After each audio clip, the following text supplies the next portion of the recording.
Winnie the Pooh and Rabbit's Burrow. Edward Bear, known to his friends as Winnie the Pooh, or Pooh Bear for short, was walking through the forest one day, singing proudly to himself. He had made up a little song that very morning as he was doing his exercises in front of the glass. These exercises included rubbing his stomach, lifting his favorite honey pots, taking the occasional taste, and waving away imaginary bees, just for practice.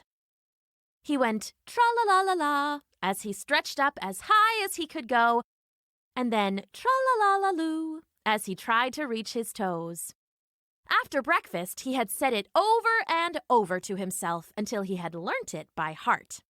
And now he was singing it right through as he walked happily along in the forest. Tra-la-la-la-la, I'm a stout old bear. Tra-la-la-la-loo, honeybees beware. Rum-tum-tum-tum-tum, I'm a strong old bear. Rum-tum-tum-tum too.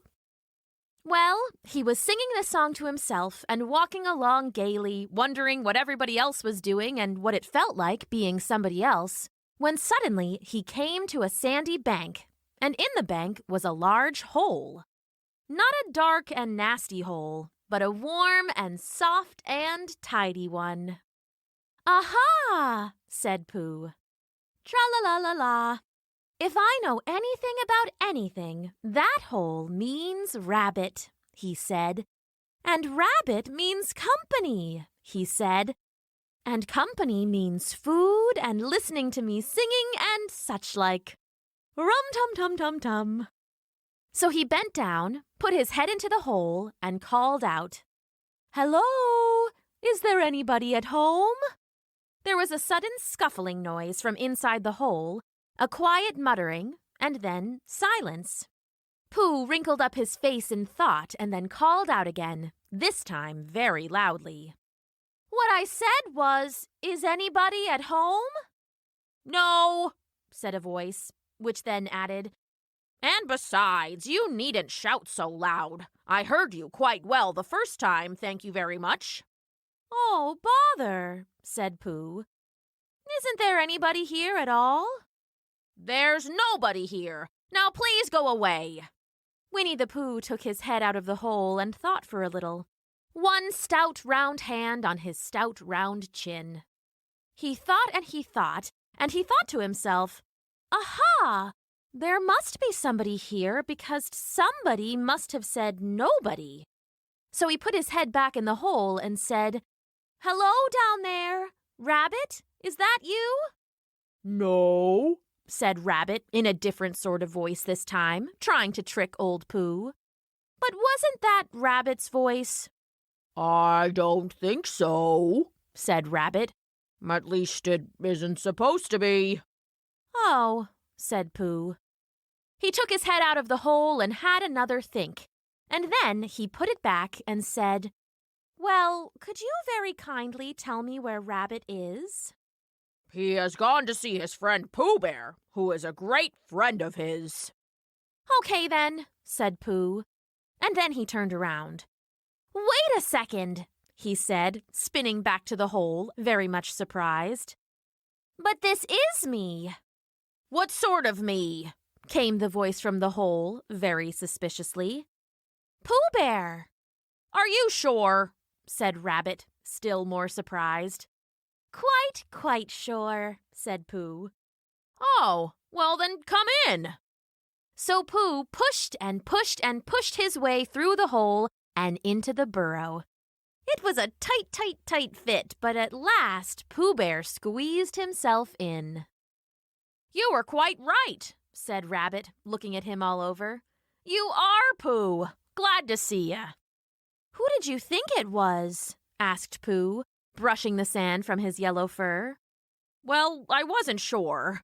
You know how it is in the forest. One can't have just anybody coming into one's house. One has to be careful. But it's good to see you, Pooh Bear. How about a mouthful of something sweet?" Pooh always liked a little something to eat at 11 o'clock in the morning, or at any time, really. He was very glad to see Rabbit getting out the plates and mugs, and when Rabbit said, "Honey or condensed milk with your bread?" he was so excited that he said, "Both," And then, so as not to seem quite so greedy, he added, "But don't bother about the bread, please." And for a long time after that, he said nothing. He simply ate and ate with both paws. This went on until at last, humming to himself in a rather sticky voice, he got up, shook Rabbit lovingly by the paw, and said that he must be going. "Must you?"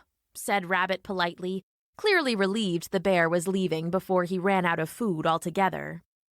"Well," said Pooh, "I could stay a little longer if you—" And he tried very hard to look in the direction of the kitchen. "As a matter of fact," said Rabbit quite quickly, "I was going out myself directly." "Oh, well then, I'll be going on too," said Pooh Bear. "Goodbye." "Well, goodbye, if you're sure you won't have any more," said Rabbit, just to be polite. "Is there any more?" asked Pooh, licking his sticky lips. Rabbit took the covers off the dishes, showing them empty, and said, "No, there isn't." "I thought not," said Pooh, nodding sadly to himself.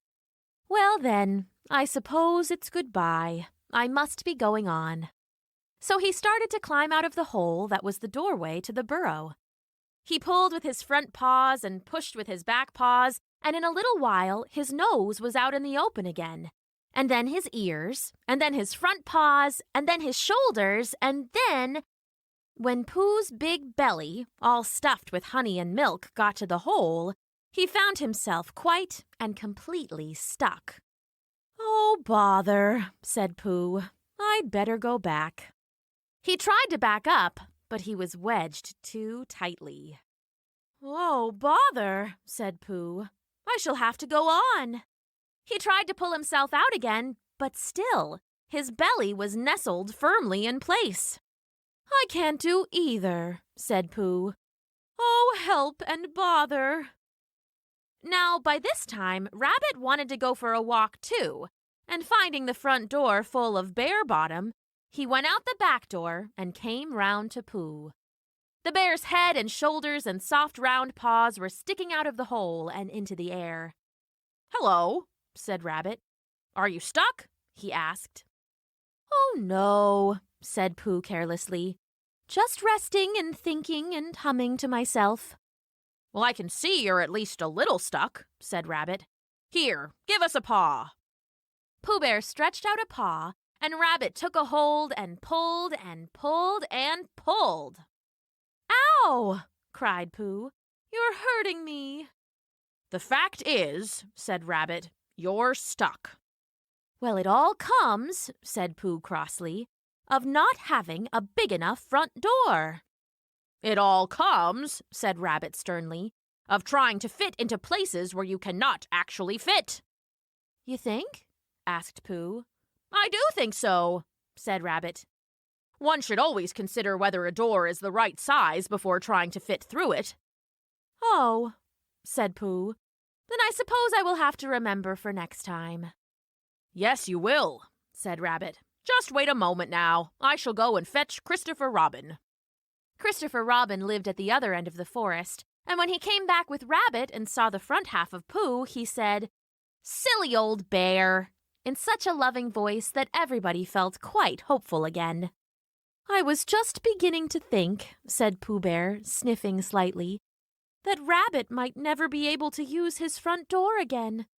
And I would hate that," he said. "So would I," said Rabbit. "Use his front door again?" said Christopher Robin. "Of course he'll use his front door again." "Good," said Rabbit. "If we can't pull you out, Pooh, we might push you back in." Rabbit scratched his whiskers thoughtfully and pointed out that when once Pooh was pushed back, he was back. And of course nobody was more glad to see Pooh than he was. Still, there it was. Some lived in trees and some lived underground, and Pooh Bears didn't live in burrows. "You mean I'd never get out?" said Pooh. "I mean," said Rabbit, "that having got so far, it seems a pity to waste all your hard work." Christopher Robin nodded. "Then there's only one thing to be done," he said. "We shall have to wait for you to shrink a little." "How long does shrinking take?" asked Pooh anxiously. "How much honey did you eat today?" the boy asked. All of it, Rabbit said, and Pooh nodded happily, remembering all the sweet honey and good cool milk. Well then, said Christopher Robin, about a week, I should think. But I can't stay here for a week. You can stay here all right, silly old bear. It's getting you out that's the problem. We'll read to you, said Rabbit cheerfully. And I hope it won't snow, he added. And I say, old fellow, you're taking up a good deal of room in my house. Do you mind if I use your back legs and rump as a table? Because, there they are, doing nothing, and it would be very convenient to just have a place to set my tea. Oh, that's fine. But a week, said Pooh gloomily. What about meals? Probably not so many meals, said Christopher Robin, because we need to get you unstuck on the double. But we will read to you. Pooh Bear began to sigh, and then found he couldn't because he was so tightly stuck, and he sniffed as he said, Then would you read a cookbook, such as would help and comfort a hungry and stuck bear in his great tightness? Of course we will, said Christopher Robin. So for a week, Christopher Robin read that sort of book to the north end of Pooh, and Rabbit set his cups and a doily and even a lamp on the south end. And in between, the bear felt himself shrinking little by little. And at the end of the week, Christopher Robin said, Are you ready now? Pooh wiggled, but still found himself stuck fast. I should think so, but I might still need just a bit of help from my friends. Of course, said Christopher Robin. He took hold of Pooh's front paws, and Rabbit took hold of Christopher Robin. And all of Rabbit's friends and relations took hold of Rabbit, and they all pulled together.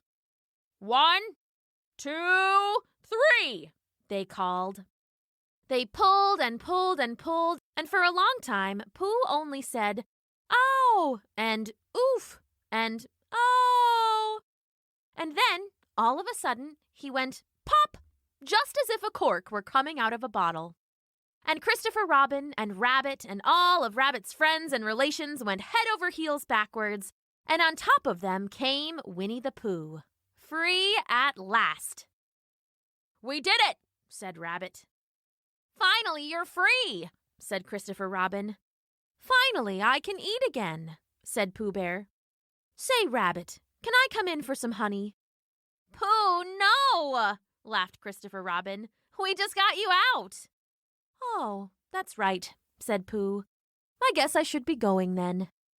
And so, with a nod of thanks to his friends, he went on with his walk through the forest, humming proudly to himself.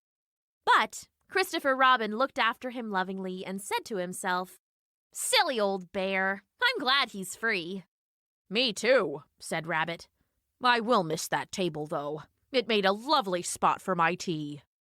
Christopher Robin laughed, and they all went home, happy and safe. The end.